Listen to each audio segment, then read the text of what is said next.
रोकते हैं तो यही वजह बताते हैं कि म्यूज़िक क्योंकि आपको नेगेटिव चीज़ों की तरफ लेकर जाता है, आपको फैंटेसीज़ की तरफ लेकर जाती है या कोई गलत बात सोचते हैं। तो अक्सर मैंने देखा है कि लड़कियां मतलब ये कहती हैं, उनका पॉइंट ऑफ व्यू होता है कि मतलब हमें तो इससे कोई फ़र्क नहीं पड़ता, हम कोई नेगेटिव्स में नहीं जाते हैं, इस वजह से ये जायज़ है। तो आप इसको बिल्कुल क्लियरली बताएं कि ये बात सही नहीं है। ये शायद हम वो सिर्फ अपने आप को जस्टिफाई करने के लिए पॉइंट उठाती हैं कि हम किसी गलत ऐड भी करूँगी कि बहुत से लोगों का ये पॉइंट ऑफ व्यू है कि जिस तरह आपने नेचर की एग्जांपल दी कि नेचर में म्यूज़िक है तो इस तरह का म्यूज़िक बिल्कुल हराम नहीं हो सकता। इसके अलावा खुश लहनी को बहुत ज़्यादा टारगेट किया जाता है और रिवायात में जिस तरह बयान किया गया कि हज़रत दाऊद अलैहिस्सलाम की आवाज़ बहुत अच्छी थी, खुश लहन थे बहुत ज़्यादा। इसके अलावा जो हज़रत इमाम ज़ैनुल आबिदीन अलैहिस्सलाम है, हम सब जानते हैं कि बहुत खूबसूरत आवाज़ में तिलावत कुरान किया करते थे और सहीफ़ा सजादिया में जो उनकी दुआएं हैं लोग उन्हें सुना करते थे आकर। तो इस हवाले से भी बहुत लोग टारगेट करते हैं कि अगर ये चीज़ हराम है और गलत है तो फिर खुश लहनी क्यों है? दीन इस्लाम में अल्लाह मतलब इंसान की नेचर में खुदा ने खुश लहनी क्यों रखी? इस हवाले से अगर आप मुस्लिम में खासा खान मुरादी अगर आप देखिए, एक तो दो चीज़ें हैं, एक मौसीकी है और एक ग़िना है, एक सिंगिंग है और एक म्यूज़िक है। म्यूज़िक अलग से हराम है, सिर्फ म्यूज़िक आप सुन रहे हो वो अलग गुनाह है, गुनाह है कबीरा। और एक दफ़ा कोई सिंगिंग कर रहा है ये बग़ैर म्यूज़िक के, वो अलग है। तो जब हम एक गाना सुन रहे होते हैं, अगर उसमें म्यूज़िक भी है और गायकी भी है तो एक साथ दो हराम हो रहे होते हैं।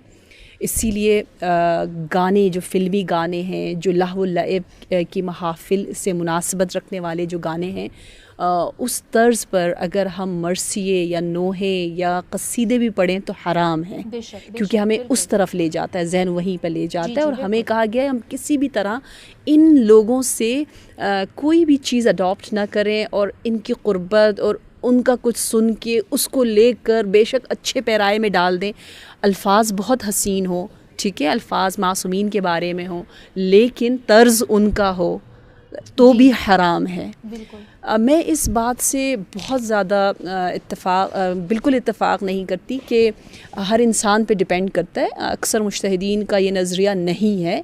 मुज्तहिदीन ने फ़तवा में यूँ लिखा हुआ है कि हर वो म्यूज़िक या ग़िना, मौसीकी या जैसे ग़िना है, गायकी है, जो मजालिस से लहव लइब से मुनासिबत रखते हो। अच्छा, इसको कैसे डिफ़ाइन करें, है बहुत मुश्किल काम। अनफॉर्चुनेटली आजकल हक़ व बातिल में फ़र्क करना मुश्किल हो गया है। देखिए, अगर खुदा न ख़ास्ता एक बंदे को गंदा रहने की आदत हो या गंदी जगह पे रहने की आदत हो तो उसको वो चीज़ बॉदर नहीं करती ना, इफ़ेक्ट नहीं करती। वो बीमार भी देर से होगा, बदबू भी नहीं आएगी उसको, लेकिन एक साफ़ सुथरा इंसान है उसको ज़्यादा इफ़ेक्ट करेगा। तो अगर मैं हमेशा म्यूज़िक सुनती रहूँ और फिर कहूँ मुझ पर कोई असर ही नहीं होता, ठीक है, क्योंकि मैं बचपन से सुनती आ रही हूँ इतना पॉप म्यूज़िक, तो मुझ पर कुछ असर ही नहीं हो रहा, और एक ने जो बिल्कुल नहीं सुना, पाक साफ़ है, उस पर भी गंदगी ज़्यादा असर कर रही है। तो वो उसकी गंदगी की वजह से ना कि वो हलाल हो जाएगा उसके लिए, ऐसा बिल्कुल नहीं है, बिल्कुल भी नहीं है। तो देखिए, जैसे हमारे बचपन में या पहले ज़माने में ऐसा होता था ना कि जो कव्वालियाँ होती थी उनकी म्यूज़िक बिल्कुल अलग, उनका रिदम मरसियों का, नोहे का बिल्कुल अलग होता था। और जो गाने और फ़िल्मी गाने वग़ैरह और लहव लइब है, जैसा हमें ख़ुद पता है कौन सा ऐसा गाना है जो फ़िल्मी गाने ख़ास तौर पर इस टाइप के गाने जो है वो हमें अल्लाह के करीब ले जाएं या कोई अच्छा काम करवाए, हमसे नहीं होता ना ऐसा खुद ब खुद। आप देखें, चले अगर आपको शक भी है चले कि ये हलाल है या हराम, तो उस वक्त भी इंसान यही सोचे कि ये मेरे लिए बहुत फ़ायदा तो नहीं दे रहा, सही है, शायद बिल्कुल उस बॉर्डर पर हो, शायद हराम के करीब हो, शायद हलाल है।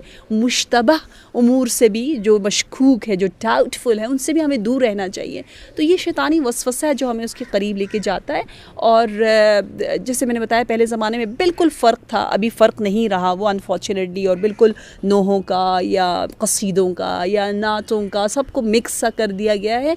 इसलिए एहतियातन हमें, यानी हम ये कह सकते हैं कि हमें जो पता है कि इस टाइप की म्यूज़िक अक्सर फ़िल्मी गानों में इस्तेमाल होते हैं, अक्सर इस तरह इस्तेमाल होता है, इनसे मुझे अवॉइड करना है।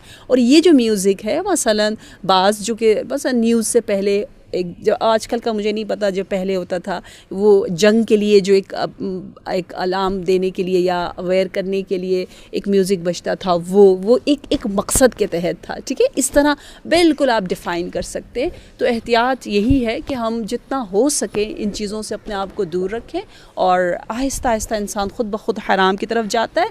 और अगर इंसान समझ जाए कि क़यामत के दिन जब हमसे पूछा जाएगा कि क्या किया ज़िंदगी में, हम अक्सर कहते हैं ना टाइम नहीं है, टाइम नहीं है, मैं कैसे कुरान पढूँ, मैं कैसे सहीफ़े सज्जादिया पढूँ, तो टाइम कहाँ जा रहा है, कौन मुझसे मेरा टाइम ले रहा है। जो मैंने घंटे इसके साथ गुजारे हैं लहवल हदीस में, जैसे म्यूज़िक है, गायगी है, मौसीकी है, इसी तरह ड्रामे भी हैं जो बेकार हैं, लहव है, बेहुदा है, जो हमें उसकी तरफ है। बिल्कुल, अगर इंसान गौर करे, मुझे याद है मैं बचपन में कहा करती थी ये चीज़ हलाल है, ड्रामा ख़ास तौर पर उस ज़माने के ड्रामे तो बहुत ज़्यादा अच्छे होते थे। तो मैंने कहा जब एक चीज़ हलाल है तो क्यों मैं ना करूं, मैं करूंगी, यानी मीन्स मैं देखूंगी, कोई मुझे स्टॉप नहीं कर सकता। जो आप जितनी भी तकरीरें झाड़ो, जो है मैंने तो ड्रामा नहीं छोड़ना।